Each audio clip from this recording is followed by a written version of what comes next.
I'm Sarah Matthews, and I'm 28. 3 days ago, my brother Marcus called me screaming. He'd just opened his mailbox and discovered what I'd been planning for months. His wedding invitation was nowhere to be found. Neither was Jessica's. Or David's. "You cannot be serious," he spat into the phone, his voice shaking with disbelief. "After everything, you're really going to exclude your own family from your wedding?" I leaned back in my office chair, surrounded by vendor contracts for my upcoming celebration, and delivered the line I'd been rehearsing. I learned exclusion from the best teachers. The silence that followed was absolutely perfect. But here's the thing about family dynamics. They don't happen overnight. This story doesn't start with my wedding planning. It starts 3 years ago, when I learned that my own siblings considered me too problematic to witness their happiness. When they looked me in the eye and decided I wasn't family enough for their most important days. Where are you watching from today? Drop your location in the comments below and hit that like and subscribe button if you've ever felt excluded by your own family. You'll definitely want to stick around for what happened next. Let me take you back to where this all began. I was 25, working as an assistant at a small event planning company called Celebrations Inc. My boss, Linda, was kind but overworked, and I spent most days coordinating vendor deliveries and managing client phone calls. I lived in a studio apartment with a Murphy bed and a kitchen the size of a closet, but I was proud of my independence. My family dynamic was complicated. I was the middle child between Marcus, who was 31 then, and David, who was 26. Jessica, 29, had always been the golden child. Successful, beautiful, confident in ways I'd never quite managed. Growing up, she'd been everything our parents wanted in a daughter. Agreeable, popular, destined for success. I was different. I asked questions when things didn't seem fair. I pointed out inconsistencies in family rules. I noticed when I was treated differently and had the audacity to mention it. This apparently made me difficult and dramatic, according to family consensus. The first blow came on a Tuesday evening during what should have been a celebration dinner. Marcus had just announced his engagement to Victoria, his college sweetheart, and we were all gathered at our parents' house for the big news. Everyone was excited, champagne was flowing, and I was genuinely happy for my brother. "We're thinking a small ceremony," Marcus said, his arm around Victoria. "Just immediate family and close friends. Maybe 60 people total." "That sounds perfect," I said, already thinking about what dress I'd wear. "What can I do to help?" The table went quiet in that particular way that signals an uncomfortable topic approaching. My parents exchanged a look I knew well, the look that meant they were about to deliver news that would hurt my feelings while pretending it was reasonable. "Sarah, honey," my mother began, using that patronizing tone I'd heard my entire life. "When Marcus says, 'immediate family,' well, we think it would be better if you didn't come," Marcus finished, still not meeting my eyes. "Victoria and I want a completely peaceful day. No complications, no drama, no tension." I felt like I'd been slapped. What tension? What drama? When have I ever caused drama at a family event? "Christmas 2018, Jessica said immediately, "when you made that scene about the gift exchange." The scene. I'd pointed out that everyone else got thoughtful presents while I received gift cards to Target. I'd asked quietly if we could maybe set spending limits so things felt more equitable. Apparently, advocating for fair treatment constituted making a scene. "Your graduation party," David added, "when you got upset about the seating arrangement." The seating arrangement where I'd been placed at the kids' table despite being 23 and having just earned my degree. When I'd asked to move to the adult table, I was told I was being oversensitive. The family reunion, my father contributed. All that business about the photo arrangements. The photo arrangements where I'd been consistently placed in the back row or cropped out entirely, while my siblings were front and center in every shot that would be framed or shared. As they listed my crimes, a pattern emerged that I'd been too close to see clearly. Every instance of me causing drama was actually me pointing out unfair treatment and asking to be included equally. Every time I'd advocated for myself, it had been reframed as me being difficult. "I just want my wedding day to be perfect," Marcus said, as if that explained everything. "And you always find something to complain about." That night, I went home to my tiny apartment and cried until my eyes were swollen shut. Then I got angry. Then, for the first time in my life, I got determined to change something fundamental about how I allowed myself to be treated. The days following Marcus's announcement were a blur of hurt and confusion. I kept replaying the conversation, searching for clues I'd missed, trying to understand how wanting to be treated fairly had somehow made me the family villain. But the more I thought about it, the more patterns began emerging from my childhood. I remembered being 12 and asking why Marcus got a bigger allowance for doing fewer chores. "You're being jealous," my mother had said. "That's not attractive in a young lady." When I was 14 and pointed out that Jessica was allowed to stay out later despite being only 2 years older, I was told I was keeping score and making everything a competition. When I questioned why David got a car for his 16th birthday when I'd been told to save my babysitting money for my own, I was accused of being ungrateful for what we do provide. Every time I'd noticed unfair treatment, I'd been gaslit into believing the problem was my perception, not their behavior. Every time I'd asked for equal treatment, I'd been told I was being difficult. My family had trained me to believe that advocating for myself was the same as causing problems. But here's what I was finally starting to understand.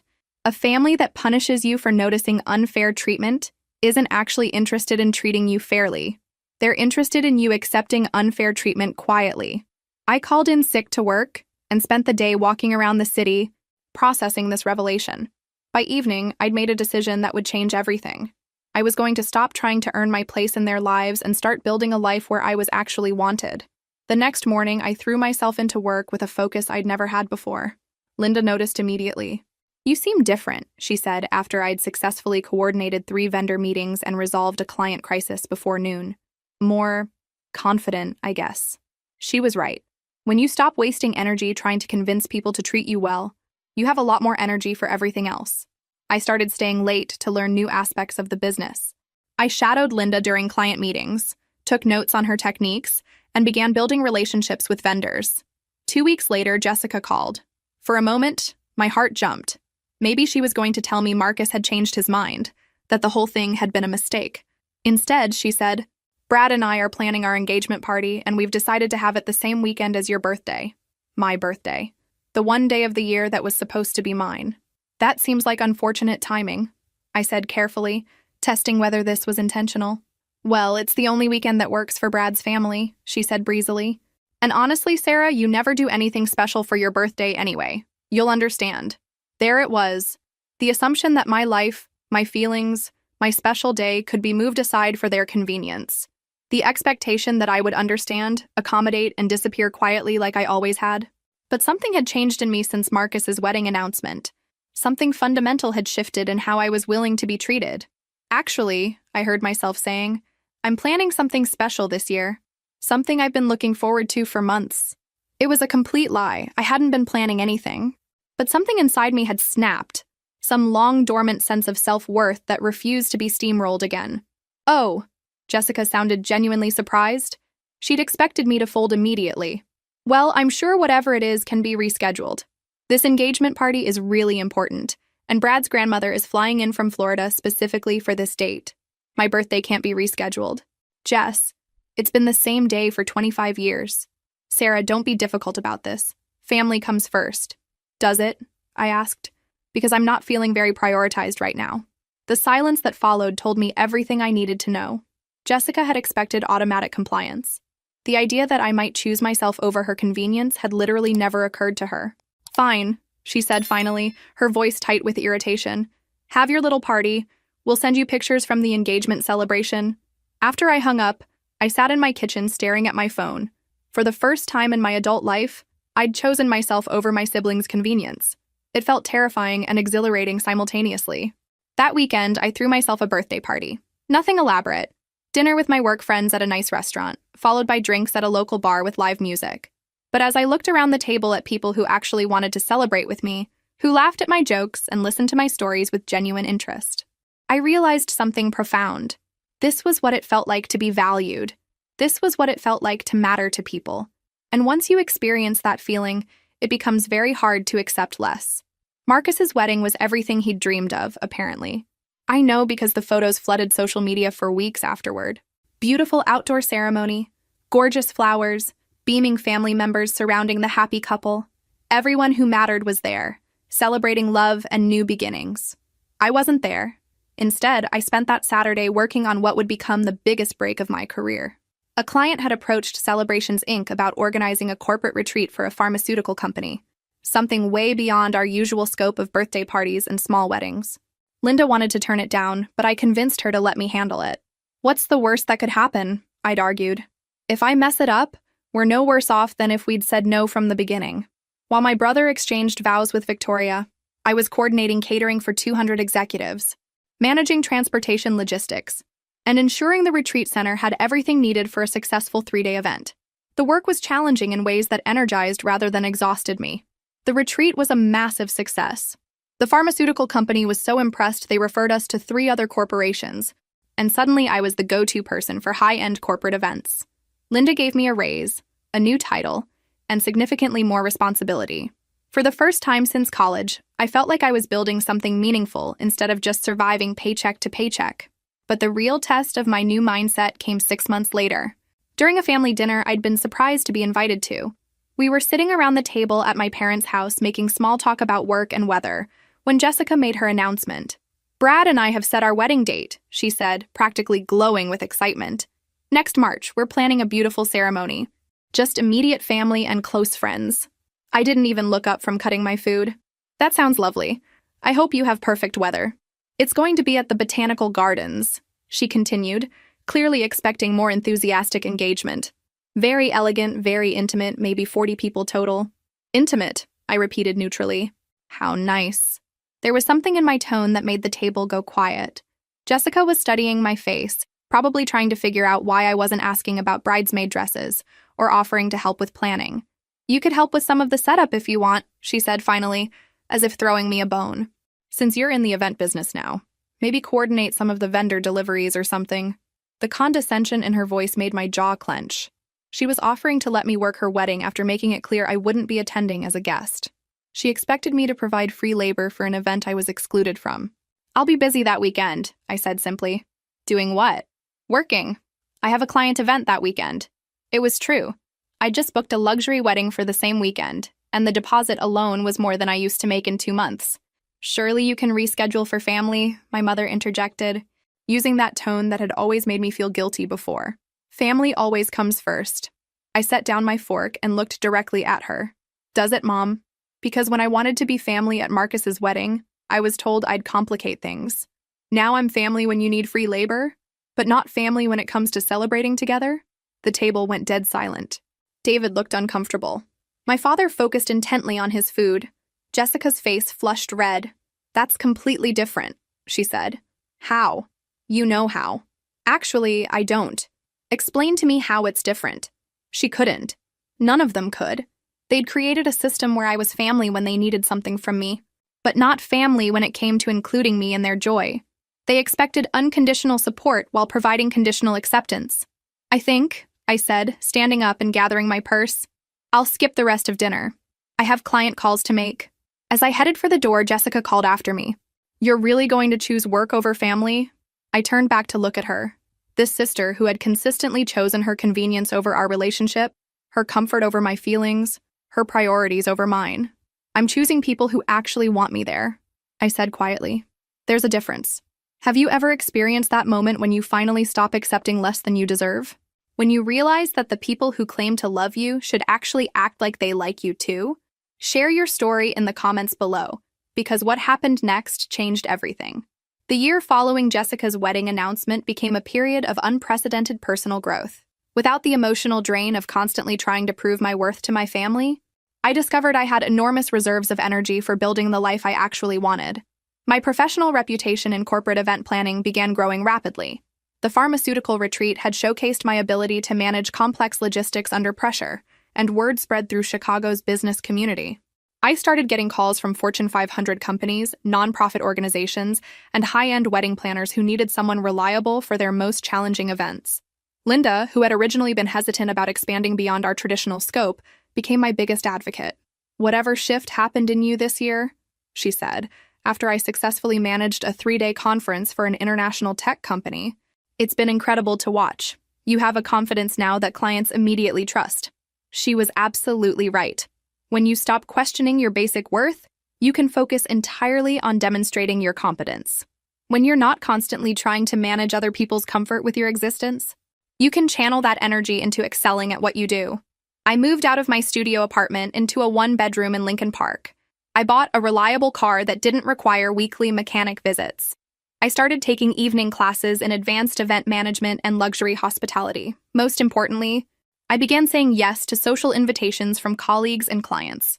building a network of professional relationships that felt genuinely supportive. That's how I met Daniel. He was the keynote speaker at a charity gala I was coordinating for a children's hospital. Dr. Daniel Chen, a pediatric surgeon who had pioneered a new technique for treating congenital heart defects. He was scheduled to speak about the intersection of medical innovation and community support. I was doing my final walkthrough of the ballroom when he approached me during the cocktail hour. "Are you Sarah Matthews?" he asked, extending his hand. "I wanted to thank you personally for the coordination of tonight. The way you've managed to make this hotel ballroom feel warm and intimate while accommodating 300 guests is remarkable." "Thank you," I said, genuinely surprised by the specific compliment. Most people just said "nice job" without really understanding what went into creating the atmosphere. "I have to ask," he continued, "would you be available for private events? My hospital is planning a fundraising gala next year, and after seeing your work tonight, I'd love to discuss having you coordinate it." That conversation led to coffee the following week to discuss the hospital gala. Coffee led to dinner to continue planning conversations. Dinner led to the realization that we both enjoyed long walks along Lake Michigan and had strong opinions about the best deep dish pizza in Chicago. Daniel was different from any man I'd dated before. He was successful without being arrogant, confident without being controlling.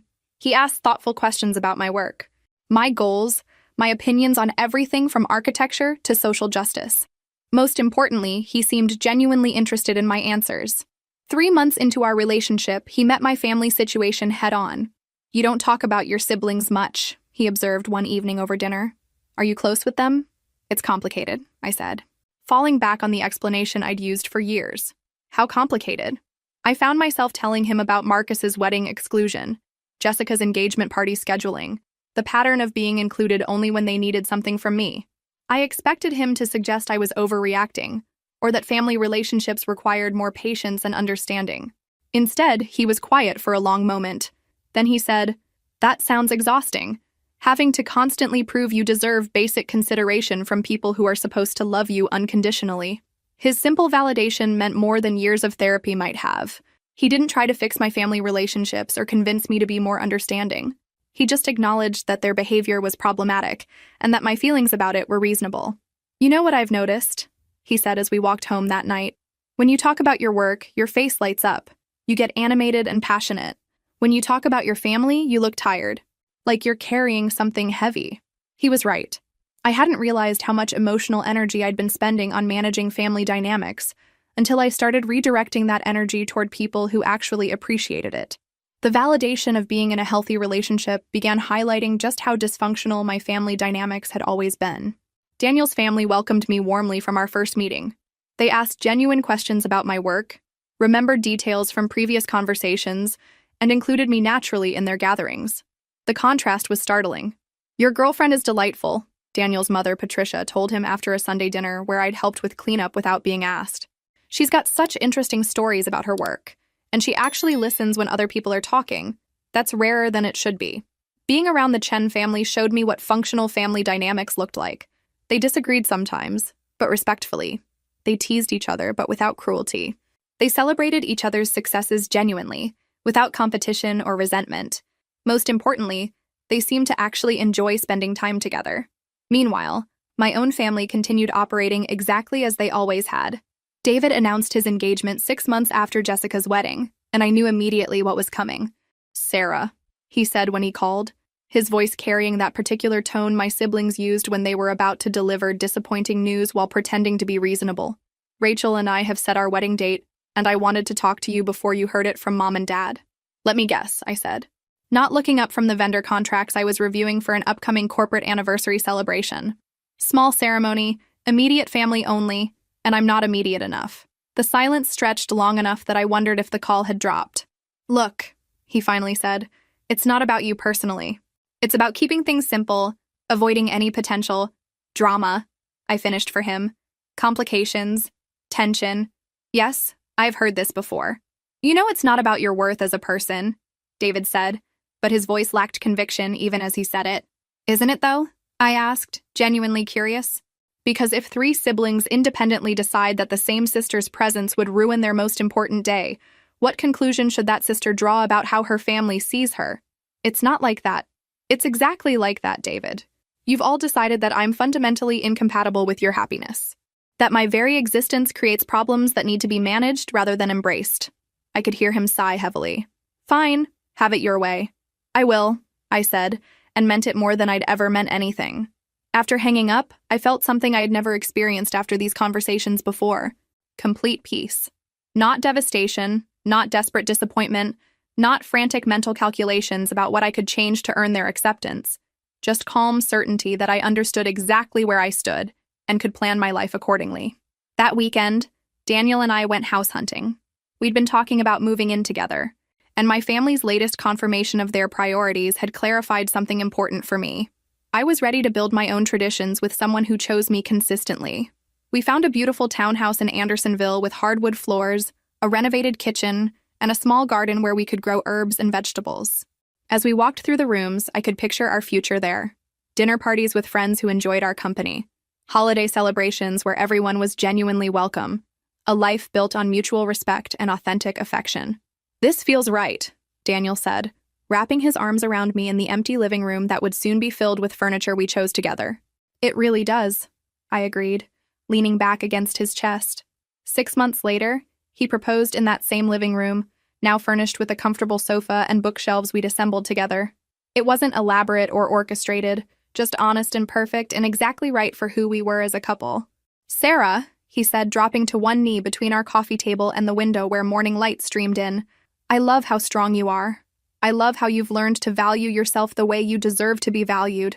I love that you refuse to settle for relationships that don't feed your soul. Will you marry me and let me spend the rest of my life showing you what it feels like to be someone's first choice every single day? Through tears of pure joy, I said yes.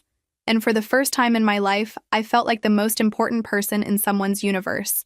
Not because I'd earned it through perfect behavior or endless accommodation, but simply because he saw my worth and celebrated it.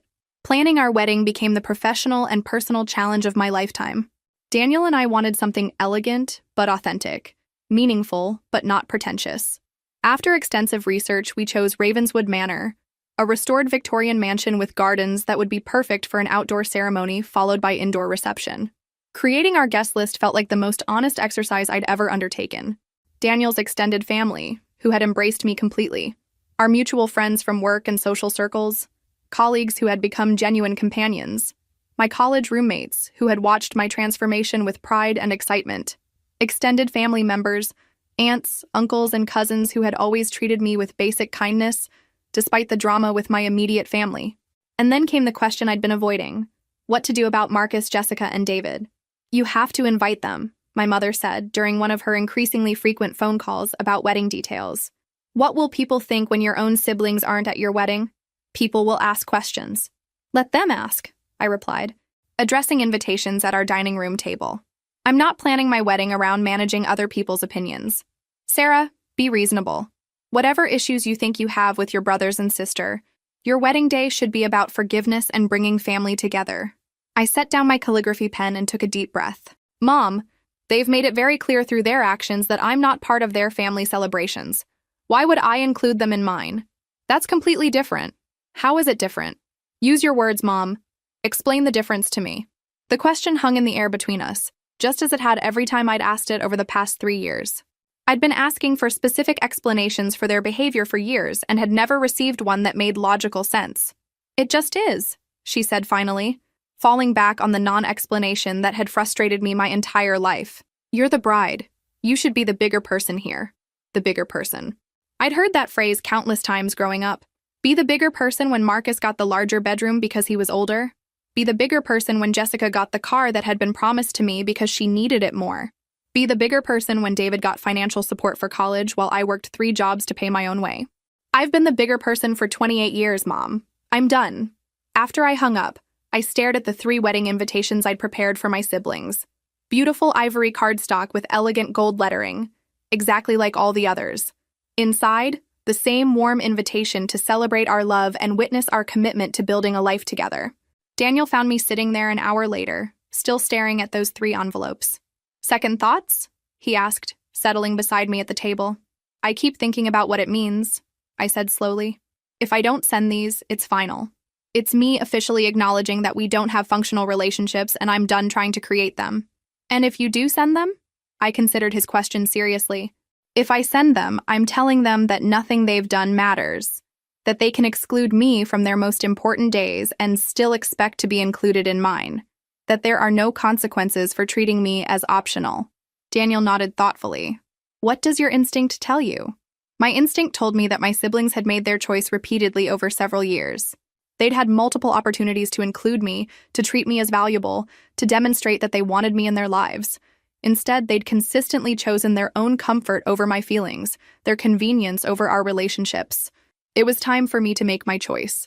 I gathered the 3 invitations and walked to the kitchen, where I dropped them in the recycling bin. The sound they made hitting the bottom was final and surprisingly satisfying. No going back now, Daniel observed quietly. Good, I said, surprised by how much I meant it. The invitations we did mail out were received with enthusiasm and genuine excitement. Our friends couldn't wait to celebrate with us. Daniel's family called to offer assistance with planning details. My extended relatives sent warm notes expressing their joy for my happiness and their admiration for the life I'd built. But I knew the real test was coming. My siblings were about to discover that their little sister had finally learned to exclude them right back. And based on their past behavior, I was certain they wouldn't handle that revelation gracefully. What I couldn't have predicted was just how far they'd be willing to go to try to force their way back into my life, or how strong I'd become in protecting the peace I'd worked so hard to create. The phone calls started exactly 3 days after the invitations were delivered. Marcus was first, and his voice carried that particular combination of disbelief and indignation I'd heard whenever his expectations weren't met. Sarah, I think there's been some kind of mistake with the mail service, he said without preamble. Victoria and I never received our wedding invitation. I was in my office at Celebrations Inc., reviewing final details for a corporate merger celebration. The irony of planning a joyful event while having this conversation wasn't lost on me. There was no mistake, I said calmly, making notes about floral arrangements. The silence that followed was so complete I could hear him breathing. Sarah, he said finally, his voice tight with controlled anger, you cannot be serious about this. I'm completely serious. But we're your family. We're your brothers and sister. Those words, the same words they dismissed when I'd wanted to be included in their celebrations, hung between us now, loaded with years of contradiction and hypocrisy. Are we family, Marcus? Because when I wanted to witness your happiness, you told me I was a complication that needed to be managed. When I wanted to celebrate Jessica's love story, I was told I'd create drama. When I wanted to support David's new beginning, I apparently wasn't immediate enough family to qualify. Those situations were different. How? I interrupted. The same question I'd been asking for years. How are those situations different from this one? Use specific words, Marcus. Explain to me how excluding me from your wedding was different from me excluding you from mine. Another long silence. I could practically hear him scrambling for an explanation that would make sense, some logical distinction that would justify their behavior while condemning mine. We were trying to avoid potential conflict, he said eventually. Congratulations, I replied smoothly. Mission accomplished. No potential conflict at my wedding either. This is ridiculous. Sarah, you're our sister, and you're my brothers. But somehow that wasn't enough to earn me a place at your celebrations. Why should it be enough to earn you places at mine? I heard him take a sharp breath, probably realizing that I was applying their exact logic back to them. We can work something out, he said, his tone shifting toward negotiation. We can talk through whatever issues you think. Actually, we can't. I cut him off, returning my attention to the vendor contracts on my desk. My venue has limited capacity, and I've invited people who actually want to celebrate with me. There's simply no room for anyone who considers my presence optional in their lives. After I hung up, something interesting happened. Instead of the guilt, anxiety, and desperate need to fix things that had always followed confrontations with my family, I felt nothing. Just calm certainty that I'd handled the situation exactly as it needed to be handled. 2 hours later, Jessica called. Her approach was more strategic, more emotionally manipulative. Sarah, honey, she began, her voice dripping with artificial sweetness. I think there might have been some confusion about the wedding invitations. I know you're upset about the past, but surely we can move beyond all that now. There's no confusion, Jessica, just consequences. Look, I understand you felt hurt by our wedding decisions, but this is your wedding. It's supposed to be about love and forgiveness and bringing families together in celebration. I almost laughed at the selective philosophy. Really? Because your wedding was about keeping family apart. David's too. Marcus's as well. But now that it's my turn, suddenly weddings are about bringing everyone together? Don't be petty, Sarah. Petty. The word they'd always used when I dared to stand up for myself, when I refused to accept poor treatment without complaint. You know what's actually petty, Jessica? Uninviting your sister from your wedding because you've decided her personality is incompatible with your happiness. You know what else is petty? Scheduling your engagement party on my birthday because you knew I wouldn't fight you on the date. This isn't petty. This is accountability. But we're family, she said, falling back on the refrain that had lost all meaning. No, Jessica. Family doesn't systematically exclude each other from life's most important moments. Family doesn't treat each other as problems to be managed rather than people to be celebrated. You taught me that I'm not your family. I'm just finally accepting the lesson. The conversations with David followed the same pattern, but his strategy was pure emotional manipulation. Mom has been crying for days, he said without any greeting when I answered his call. Dad doesn't understand how his only daughter could exclude her brothers from her wedding. They're heartbroken, Sarah. Is this really what you wanted? I was at home, arranging flowers from our garden in vases for a photography test with our wedding florist. The simple domestic task felt grounding while navigating his attempt to guilt me into compliance. Where were Mom and Dad's broken hearts when you three decided I wasn't family enough for your weddings? I asked. Trimming stem ends with precise cuts. That wasn't the same thing. Stop saying that. The words came out sharper than I'd intended. Months of frustration finally breaking through my carefully maintained composure. Stop telling me it wasn't the same thing without explaining how it was different. I'm exhausted by accepting non-explanations and pretending they make sense. You're being completely unreasonable, David said. Am I? Let's discuss reasonable. Is it reasonable to expect your sister to help plan your wedding while excluding her from attending it? Because that's what Jessica did. Is it reasonable to ask your sister to coordinate vendor deliveries for a ceremony she's not invited to witness? Because that's what Marcus suggested. Is it reasonable to spend 28 years treating someone like a second-class family member and then demand first-class treatment in return? We never treated you like... Yes, you did. I arranged white roses in a crystal vase, their beauty a sharp contrast to the ugliness of our conversation. You treated me like the family's backup plan, good enough to provide free labor, not valuable enough to include in the celebrations that mattered, useful enough for cleanup and coordination, not worthy enough for the actual joy. What do you think will happen when my siblings realize that their pressure tactics aren't working? Drop your predictions in the comments below, because they were about to discover just how far I was willing to go to protect the peace I'd fought so hard to create. The individual phone calls were just the beginning. Within a week of my siblings' failed attempts at manipulation, my parents launched a coordinated campaign that would have impressed any military strategist. My mother called twice daily, alternating between tears and anger. My father sent long emails about family loyalty and the importance of forgiveness. Extended family members began reaching out, clearly having been recruited to apply pressure from multiple angles. Your cousin Jennifer called me, Daniel mentioned one evening over dinner. She wanted to understand my perspective on the family situation. What did you tell her? That it's not my place to have a perspective on how you handle relationships with people who've spent years treating you poorly. He reached across our small dining table to squeeze my hand. But I did mention that anyone who's watched you flourish since you stopped trying to win their approval might understand why you're not eager to reinvite that toxicity into your life. The pressure campaign intensified as our wedding date approached. My mother began showing up at my workplace, creating scenes in the Celebrations Inc. lobby until I agreed to talk with her. My siblings started driving by our townhouse at random hours, leaving notes on our door asking for just 5 minutes to talk. The breaking point came when Marcus ambushed me in the parking garage of my office building on a Wednesday evening.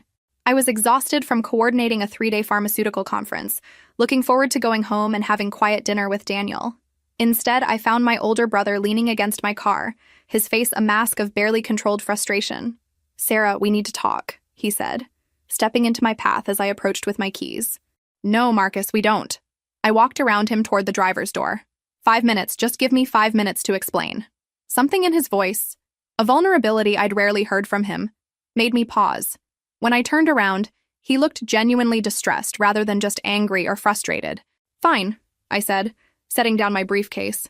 5 minutes. "I don't understand how we got to this place," he began, running his hands through his hair in a gesture I remembered from childhood. "I don't understand how you can throw away our entire relationship over wedding invitations." "I didn't throw away our relationship, Marcus. You did. 3 years ago, when you decided my presence would diminish your wedding joy. I'm just finally accepting the reality you established. But we're family," he said, falling back on the refrain that had become meaningless through repetition. Are we? Because family doesn't leave family standing alone in restaurant lobbies while they celebrate at tables that mysteriously have no room for them. Family doesn't schedule their happiest moments in ways that emphasize your exclusion. Family doesn't treat you like an obligation they're trying to minimize. Marcus was quiet for a long moment, and I could see him actually thinking, rather than just defending himself automatically. Maybe we handled things badly, he said finally. Maybe we made mistakes. But Sarah, this is your chance to be better than us. This is your opportunity to show us what real family looks like. I stared at him, amazed by the audacity of the request. You want me to show you what real family looks like by rewarding you for showing me what fake family looks like?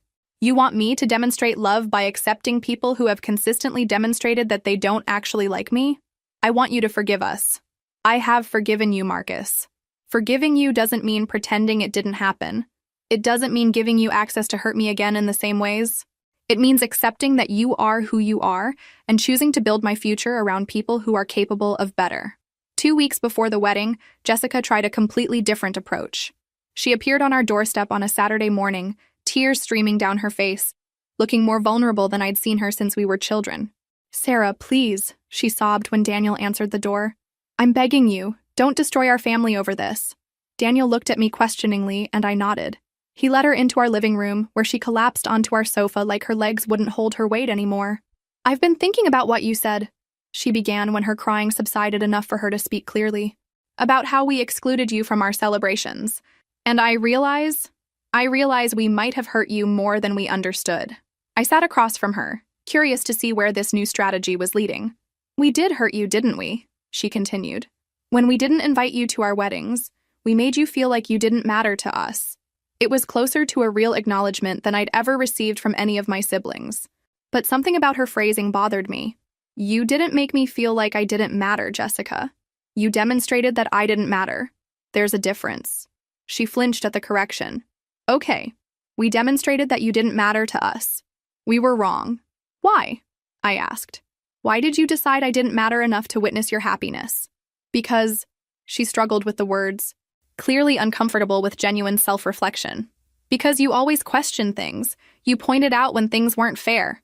You never just went along with family decisions without analyzing them. And there it was. The closest thing to honesty I'd ever gotten from any of them. They'd excluded me from their most important moments because I had the audacity to notice unfair treatment and the courage to mention it.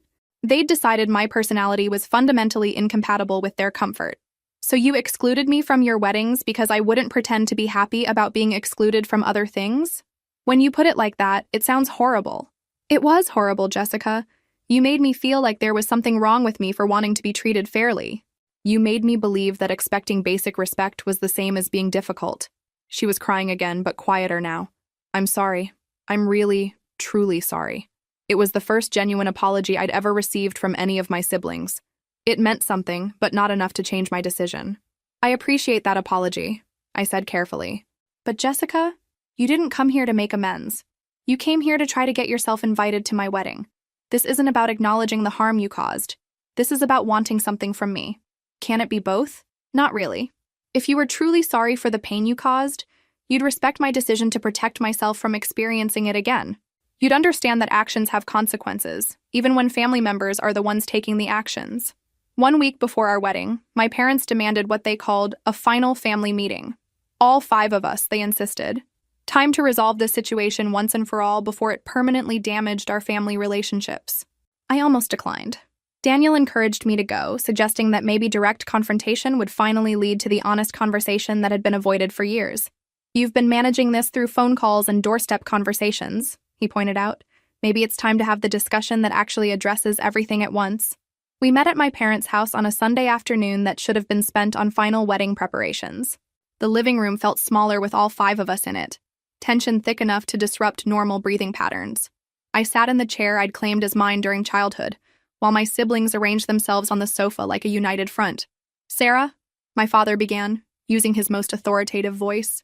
This situation has gone far enough. You're getting married next weekend and your brothers and sister aren't invited. That's completely unacceptable. Why is it unacceptable? I asked calmly. Because we're your family. And I'm yours. But that didn't prevent them from excluding me from their weddings. My mother sighed dramatically. Sarah, we've explained that those situations were entirely different. No, Mom. You've asserted they were different. You've never actually explained how they were different. So let's do that now. Let's have the conversation we should have had 3 years ago. I looked around the room at each of them. Someone explained to me why it was acceptable for Marcus to decide I would complicate his wedding happiness, but it's not acceptable for me to decide he would complicate mine. Silence. Someone explained why Jessica could schedule her engagement celebration on my birthday without any family objection, but my wedding planning is being treated like a family crisis. More silence. Someone explained why David could determine that I wasn't immediate enough family for his ceremony, but I'm supposed to consider him immediate enough family for mine. The quiet stretched until it became uncomfortable. They were forced to confront the logic they'd been avoiding for years. Finally, Marcus spoke. We were trying to prevent conflict. What conflict? What specific conflict were you preventing by excluding me? You always... He struggled to find words that didn't sound terrible. You always found problems with things. You questioned decisions, pointed out inconsistencies, made everything more complicated than it needed to be. And there it was. The truth they'd been dancing around for years. So you excluded me from your weddings because I have a functioning brain and the courage to use it? Because I notice unfair treatment and have the audacity to mention it? You made things difficult, Jessica added, apparently deciding honesty was their only remaining strategy. I made things honest, I corrected. I made things fair. I refused to pretend that inequitable treatment was acceptable, and that made you uncomfortable. You could never just accept things the way they were, David contributed. You always had to analyze everything, question every decision. Yes, I said simply. I questioned why I was treated differently. I analyzed patterns of exclusion and favoritism. I refused to quietly accept poor treatment. And you decided that my refusal to be a doormat made me unsuitable for your celebrations. My father cleared his throat. Regardless of what happened before, Sarah, excluding your siblings from your wedding is extreme. People will notice. People will ask questions. And there it was. The real concern. Not my feelings, not the damage to our relationships, but what other people would think. Let them ask questions. Dad, let them wonder why my siblings aren't at my wedding. Maybe some of them will figure out that there are consequences for treating people badly, even when those people are family. You cannot be serious about going through with this, my mother said, her voice rising. I have never been more serious about anything in my life. The room erupted then. Years of buried resentment spilling out in a chaotic mess of accusations, justifications, and desperate attempts at emotional manipulation. Everyone talking at once, pointing fingers, making demands. Through it all, I sat quietly, watching my family implode over the consequences of their own choices. They'd spent years teaching me that I was expendable, that my feelings were negotiable, that their comfort mattered more than my inclusion. Now they were shocked and outraged that I'd finally learned the lesson they'd worked so hard to teach me. Finally, my father raised his voice above the chaos. Enough! This is ridiculous, Sarah. You will invite your siblings to your wedding, or there will be serious consequences for this family. I looked at him. This man who had watched his other children systematically exclude me and never once intervened. This man who was now threatening me for finally standing up for myself after years of accepting their poor treatment. What consequences, Dad? You'll exclude me from family events? Already happened. You'll treat me like my feelings don't matter? Been there? You'll prioritize everyone else's comfort over my well-being? Currently experiencing that. I stood up and gathered my purse. You know what the real consequence is going to be? I'm going to have a beautiful wedding surrounded by people who actually love and value me, people who see my presence as a gift rather than a problem to be managed, and all of you are going to sit at home, finally understanding what it feels like to be on the outside of someone else's joy. The morning before my wedding, my mother made one final attempt that revealed more about their mindset than anything else had. She called while I was at the salon getting my nails done, surrounded by other brides preparing for their own celebrations. Sarah, she said, her voice tight with barely controlled emotion, I need to tell you something that might help you understand why your siblings made the choices they did about their weddings. I put the phone on speaker so I could continue with my manicure appointment. I'm listening. When you were growing up, you were intense. You questioned every family decision, challenged every rule, analyzed every situation until everyone was exhausted. Your siblings learned that including you in their plans meant hours of justification and explanation for choices that should have been simple. I paused, my hand halfway to the nail polish selection. This was her big revelation? Her final trump card? Go on, I said. They started excluding you from things because it was emotionally draining to have their happiness interrogated. They wanted to enjoy their celebrations without having to defend every choice to someone who seemed determined to find problems. I set down the phone and really looked at my mother's name on the screen. This woman who had raised me, who was supposed to protect and advocate for me, was calling the day before my wedding to tell me that my siblings had been right to exclude me. "Mom," I said slowly, "do you understand what you just told me? I'm trying to help you understand their perspective. You told me that my siblings excluded me from their weddings because I asked questions and expected explanations for unfair treatment. You just confirmed that they punished me for having critical thinking skills and refusing to accept inequitable treatment without comment. You made everything difficult. I made everything fair," I interrupted. "I made everything honest. I refused to quietly accept poor treatment, and that was uncomfortable for people who preferred to avoid difficult conversations." The other customers in the salon were trying not to listen, but I could see them exchanging glances. My voice had gotten louder without me realizing it. "Sarah, you have to understand." "No, Mom, you have to understand. You just called me the day before my wedding to justify why my siblings found my basic personality traits so objectionable that they couldn't tolerate my presence at their celebrations. You called to tell me that I deserved to be excluded because I wouldn't quietly accept unfair treatment." I could hear her breathing on the other end, probably realizing her strategy had completely backfired. "Do you know what you've just confirmed for me?" I continued, my voice calmer now but absolutely certain. "That I was right to protect myself from all of you, that I was right to choose people who see my questions as engagement rather than annoyance, who see my honesty as strength rather than difficulty. That's not what I meant." "It's exactly what you meant, Mom. And it's exactly why none of you will be at my wedding tomorrow. Because I finally learned the lesson you spent 28 years teaching me. I can't count on my family to choose me, so I better choose myself first. Sarah, please. I have to go, Mom. I have a wedding to prepare for. A wedding filled with people who love me exactly as I am. Questions, honesty, and all." After I hung up, I sat in the salon chair, feeling something I'd never experienced before. Complete clarity about my family dynamics. For years, I'd wondered if maybe I was too sensitive, too demanding, too difficult. Maybe I was creating problems where none existed. My mother had just confirmed that I'd been right all along. They hadn't excluded me because I was genuinely problematic. They'd excluded me because I had a backbone, because I stood up for myself, because I expected to be treated with basic respect and wouldn't pretend to be happy when I wasn't. They'd excluded me because I refused to be a doormat, and they found strong women inconvenient. The revelation was both painful and liberating.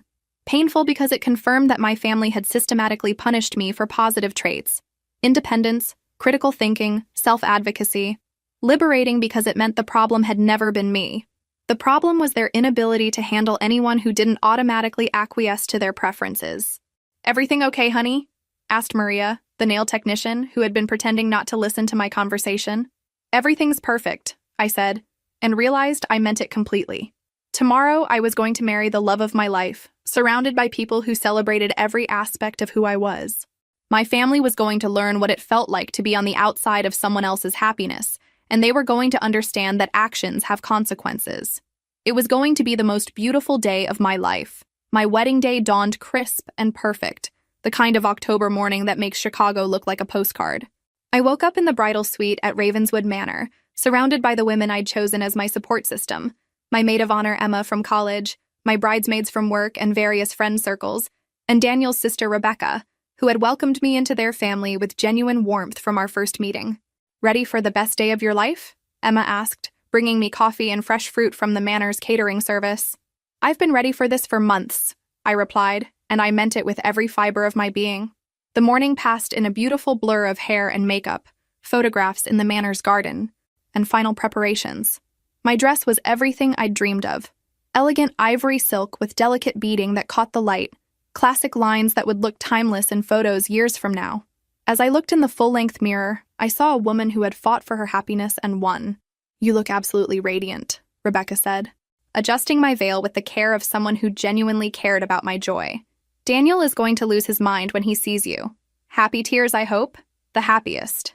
An hour before the ceremony, my phone buzzed with messages I'd been expecting, but hadn't been dreading. "Marcus, it's not too late to change your mind. We're all here waiting if you decide to do the right thing. Jessica, I'm dressed and ready in case you come to your senses. David, This is your last chance to fix our family before you break it forever. I showed the messages to Emma, who rolled her eyes. Even today, they're trying to make it about them instead of celebrating you. Let them wait, I said, deleting the messages without responding. I have a wedding to attend. The ceremony was everything Daniel and I had dreamed of and more. The manor's garden was transformed into something magical. White flowers everywhere, string lights creating perfect ambiance even in daylight, chairs arranged in intimate rows that made everyone feel included in our joy. Daniel looked devastatingly handsome in his navy suit, his eyes bright with tears of pure happiness as I walked down the aisle. Our officiant, Daniel's college roommate Michael, spoke beautifully about love that sees and celebrates rather than tries to diminish or change. "Sarah," Daniel said during his vows, his voice steady despite his tears, "you taught me that love isn't about settling for someone who tolerates you. It's about finding someone who sees your strength, celebrates your authenticity, and chooses you every single day, not despite who you are, but because of who you are. I promise to stand with you, support your dreams, and create a partnership built on mutual respect and genuine admiration." My own vows were simpler but felt just as profound. Daniel, you saw me when I couldn't see myself clearly. You valued me when I'd forgotten my own worth. You chose me when others didn't. And that choice changed everything about how I see myself and what I believe I deserve. I promise to build a life with you based on honest communication, shared values, and the kind of love that makes both people stronger. There wasn't a dry eye among our guests. People who were there because they genuinely wanted to witness our happiness, not because obligation or guilt had forced their attendance. During the reception, I was surrounded by warmth and authentic celebration. Our friends toasted our love with heartfelt speeches. Daniel's parents welcomed me formally into their family, with words that made me cry happy tears. My aunts and uncles, who had watched my struggles with my immediate family over the years, expressed their pride in the strength I'd shown and the life I'd built. "You made the right choice, sweetheart," my Aunt Linda said during dinner. "Family isn't just about shared DNA. It's about people who show up for your joy and support you through difficulties." As the evening progressed, I found quiet moments to step outside onto the manor's terrace. The view was spectacular. The garden where we'd been married now lit with candles and fairy lights, the sound of laughter and music drifting from the reception hall, the Chicago skyline twinkling in the distance. Daniel found me there as I was taking in the magnitude of what we'd created together. "Any regrets?" he asked softly, wrapping his arms around me from behind. I leaned back against his chest, feeling completely at peace with every choice I'd made. Not a single one. "Even about your family?" The question deserved an honest answer. Did I feel sad that my siblings weren't there to witness this joy? Yes, absolutely. Did I regret protecting myself from people who had repeatedly demonstrated that my presence was optional to them? Not for a second. "I spent 28 years auditioning for roles in their lives," I said quietly. "Tonight, I celebrated with people who never made me try out for their love." We stood together in comfortable silence, looking out over the celebration we'd created. Behind us, our chosen family was dancing, laughing, creating memories that would last our entire marriage. People who had shown up not because they had to, but because they wanted to share in our happiness. "Mrs. Chen," Daniel said, using my new name for the first time. "I love the sound of that," I replied, turning in his arms to kiss him. As we headed back inside to rejoin our celebration, my phone buzzed once more. A message from Jessica. "We saw photos on social media. You looked beautiful. We know we have no right to say this, but we're proud of you." I showed the message to Daniel, who raised an eyebrow. "Are you going to respond?" I looked around at our reception. Friends cleaning up cheerfully, sharing stories from the evening, planning future gatherings at our home. I looked at my new husband, this man who had seen my worth from the very beginning and never wavered in his commitment to celebrating it. I looked at the life we were building together, founded on respect, honesty, and genuine partnership. "Maybe someday," I said, putting the phone away without responding. "But not tonight. Tonight is about celebrating what we've built, not mourning what was lost." And as we rejoined our party, dancing to songs chosen because we loved them, rather than because they would make other people comfortable, I knew I'd made every decision correctly. Sometimes the greatest act of self-love is knowing when to stop trying to earn what should be freely given. Sometimes the most powerful thing you can do is choose people who choose you back, consistently and joyfully. 6 months after our wedding, I received a letter that would test everything I thought I'd resolved about my family situation. It arrived on a Tuesday afternoon, delivered to our home in a cream envelope with my mother's careful handwriting. Inside was a 5-page letter that began with the words I'd waited years to read. Dear Sarah, I've been thinking about your wedding day and what it meant that we weren't there. For the first time, I tried to imagine how it must have felt for you to be excluded from Marcus's wedding, then Jessica's, then David's. The pain must have been enormous, and I failed you by not recognizing that at the time. I sat at our kitchen table, Daniel making dinner nearby, and read words I'd never expected to see from my mother. She detailed memories I'd forgotten, times when I'd been overlooked, dismissed, or excluded while my siblings were celebrated. She acknowledged patterns I'd pointed out for years that she'd previously denied or minimized. Your father and I raised 4 children, but we somehow convinced ourselves we only needed to truly see 3 of them.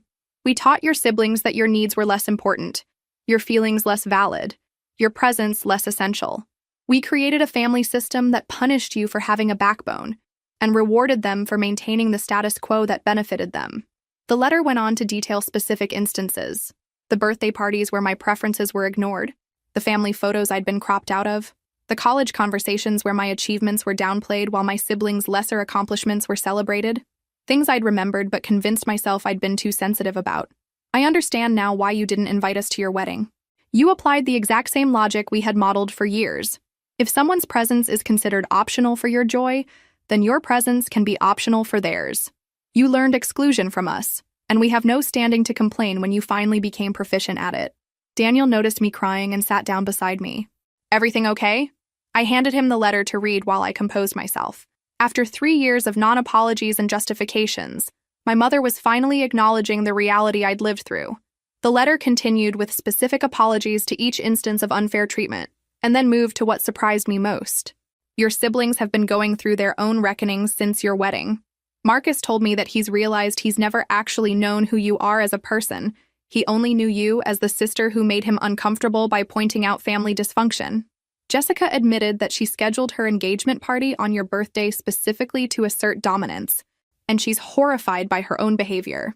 David said that watching your wedding photos made him realize he'd never seen you truly happy before, and it broke his heart to understand his role in that. I looked up at Daniel, who was reading with raised eyebrows. This is quite different from their previous approach, he observed. I'm not writing this letter to ask for forgiveness or to request inclusion in your life, my mother continued. I'm writing to acknowledge that we failed you systematically and repeatedly. You deserved better from all of us, and I'm proud of you for refusing to accept less than you were worth. The letter ended with something I'd never expected. We would like to establish a different kind of relationship with you, one based on earning your trust rather than demanding your compliance. If you're willing, we'd like to start over and learn who you actually are rather than who we assumed you should be. If you're not willing, we understand that too. We forfeited our right to automatic inclusion in your life, and we respect whatever boundaries you need to maintain. I finished reading and sat quietly for several minutes, processing emotions I hadn't expected to feel. Relief that my experiences were finally being validated. Sadness for the years of conflict that could have been avoided. Uncertainty about whether people could actually change fundamental patterns this late in life. What are you thinking? Daniel asked gently. I'm thinking about the difference between apologizing for getting caught and apologizing for the actual harm caused, I said slowly. This feels like the latter, which is new. Over the following weeks, my siblings began reaching out individually with their own letters and calls. Not demands for forgiveness or access to my life, but acknowledgments of specific ways they'd hurt me, and genuine questions about who I'd become in the years since I'd stopped trying to fit into their narrow definitions of acceptable. Marcus asked about my work. Really asked, wanting to understand what I did and why it mattered to me. Jessica inquired about my relationship with Daniel's family, seeming genuinely curious about what healthy family dynamics looked like. David wondered about my hobbies, my goals, my opinions on everything from politics to music, as if he was meeting me for the first time. The conversations were tentative, sometimes awkward, but they felt authentic in ways our family interactions never had before. They were learning to relate to me as an individual, rather than as a problem to be managed or a role to be filled. I keep waiting for them to revert to their old patterns, I told Daniel after a surprisingly pleasant phone call with Jessica, where she'd asked for my opinion on a work situation and actually listened to my response. Maybe they will, he said. People don't usually change this dramatically overnight, but maybe the shock of completely losing access to you forced them to examine their behavior in ways they'd never had to before. 6 months after the letter, my parents asked if they could visit Chicago to see our home and take us to dinner. Not to demand inclusion in family events, not to guilt me about missed holidays, but simply to spend time with me and Daniel as adults who were interested in getting to know each other better. The visit was pleasant. They admired our garden, asked thoughtful questions about our renovations, and listened with apparent genuine interest as I described recent projects at work. They treated Daniel with the respect and warmth they should have shown from the beginning, acknowledging his importance in my life and happiness. Most surprisingly, they didn't mention my siblings once during the entire weekend. They focused entirely on building a relationship with me, on understanding who I'd become, on demonstrating through actions that they valued my presence in their lives. "I never thought I'd see your parents act like they actually like you," Daniel observed after they left for the airport. "I never thought they actually did like me," I admitted. "I thought they just felt obligated to tolerate me because I was related to them." A year after my wedding, Marcus asked if Daniel and I would like to join him and Victoria for dinner sometime. Not a family gathering, not a holiday obligation, but a social invitation between couples who might enjoy each other's company. Jessica suggested we all meet at a cooking class she'd found, something fun and low pressure where we could interact as adults with shared interests, rather than people trapped in dysfunctional family roles. These interactions felt completely different from our previous family dynamic. No one was trying to manage my reactions or minimize my presence.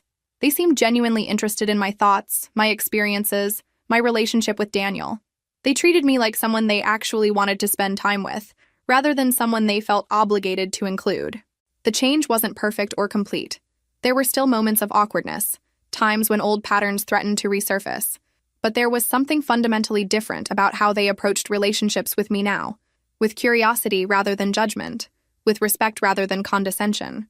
"Do you think this would have happened if you hadn't excluded them from the wedding?" Daniel asked one evening after a surprisingly enjoyable double date with Marcus and Victoria. I considered the question seriously. "No, I don't think so. I think they needed to experience the consequences of their choices before they could understand the impact they'd had on me. They needed to lose access to me completely before they could appreciate what they'd been taking for granted." 2 years post-wedding, our family relationships were still evolving, still fragile in some ways, but built on a foundation of mutual respect that had never existed before. My siblings had learned to see me as an individual with value rather than a problem to be managed. My parents had learned to appreciate qualities they'd once tried to suppress. Most importantly, I'd learned that sometimes the most loving thing you can do is enforce consequences for poor treatment, even when those consequences are painful for everyone involved. If this story resonated with you, make sure to like and subscribe for more stories about finding the courage to value yourself enough to demand better treatment from others. Remember, family isn't just about who you're related to. It's about who shows up for your happiness consistently and without reservation. Sometimes the greatest gift you can give people is the opportunity to miss you enough to change how they treat you. Thank you for listening to my story, and remember, you teach people how to treat you by what you're willing to accept. Choose wisely.